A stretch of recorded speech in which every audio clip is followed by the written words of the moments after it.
त्यामुळे 23 तारखेपर्यंत सगळ्यांनी वाट बघावी.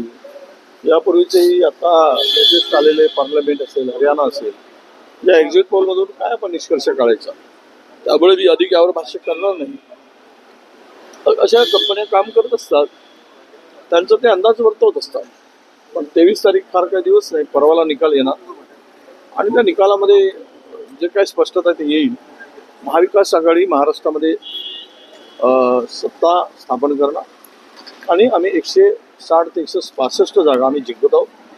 त्यामध्ये कुठेही कोणाला डाऊट घेण्याचं काही कारण नाही. सोलापूरमध्ये ठाकरे विरुद्ध जे आहे रणजित शिंदे असा वाद पाहायला मिळतो. काय झालं नेमकं, कशामुळे? नाही, त्या संदर्भात आमचे हायकमांड लक्ष घालत आहेत दोनही पक्षाचे, आणि त्यावर निश्चितपणे चांगला मार्ग काढला जाईल.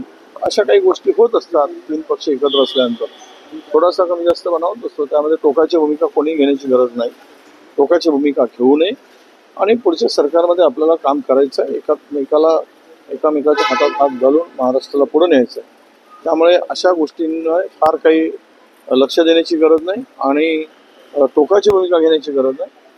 त्यावर नक्कीच हायकमांड लक्ष घालून त्यातून समझोता करेल, मार्ग काढेल. संजय राऊत म्हणतात मुख्यमंत्री जर नाना पटोलेंना करायचं असेल तर राहुल गांधी, सोनिया गांधी यांनी पहिले डिक्लेअर करावं. कसं पाहता तुम्ही?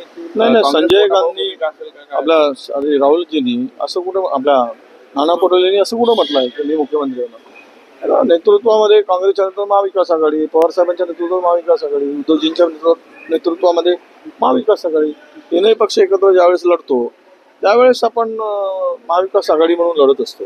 आणि आपण उद्या मुख्यमंत्री कोण, तर महाविकास आघाडीचा होईल. तीन पक्ष ज्यावेळेस काय हो त्यावेळेस ज्या गोष्टीला काही संबंध नाही त्या गोष्टीला तुम्ही सगळे मीडिया प्रश्न विचारून मला वाटतं की अशातून त्यांच्या तोंडून काही बोलवून घेतला असाल. पण नाना पटोलेंनी, आमच्या प्रदेशाध्यक्षांनी अशी कुठलीही गोष्ट बोलली नाही की जे त्यांना स्वतःला मुख्यमंत्री व्हायचं. लाडक्या बहिणीचं मोठ्या प्रमाणात मतदान झालेलं आहे, त्याचा फायदा महायुतीला होईल असं सांगितलं जातं. हा, ते निकालानंतर कळेल. महाविकास म्हणजे 10 वर्षानंतर पहिल्यांदाच भाऊबीज केली. 10 वर्ष भाऊबीज नव्हतीच, तर लाडक्या बहिणीला 1 वर्षाच्या भाऊबीजमध्ये 1,500 मध्ये बोलत घालता येतं, मत विकत घेता येतं. बहीण आमच्या बहिणीला सगळं कळतं. महागाईचा बोजा किती टाकला आहे आणि 1,500 काय होणार आहे. जे मतदान वाढलंय ते 3,000 रुपये महाविकास आघाडीच्या जाहीरनाम्यामध्ये आहे. त्यांना विश्वास आहे, राहुल गांधी विश्वास आहे, शरद पवार साहेबांना विश्वास आहे, उद्धव ठाकरेवर विश्वास आहे. त्यामुळे 3,000 रुपये त्यांच्या खात्यात लाडक्या बहिणीच्या गृहलक्ष्मी योजनेद्वारे टाकणार आहोत. त्यामुळं त्यांनी मोठ्या उत्साहानं जोमानं मतदान केलेलं आहे. त्याचा आम्हाला नक्की फायदा होईल.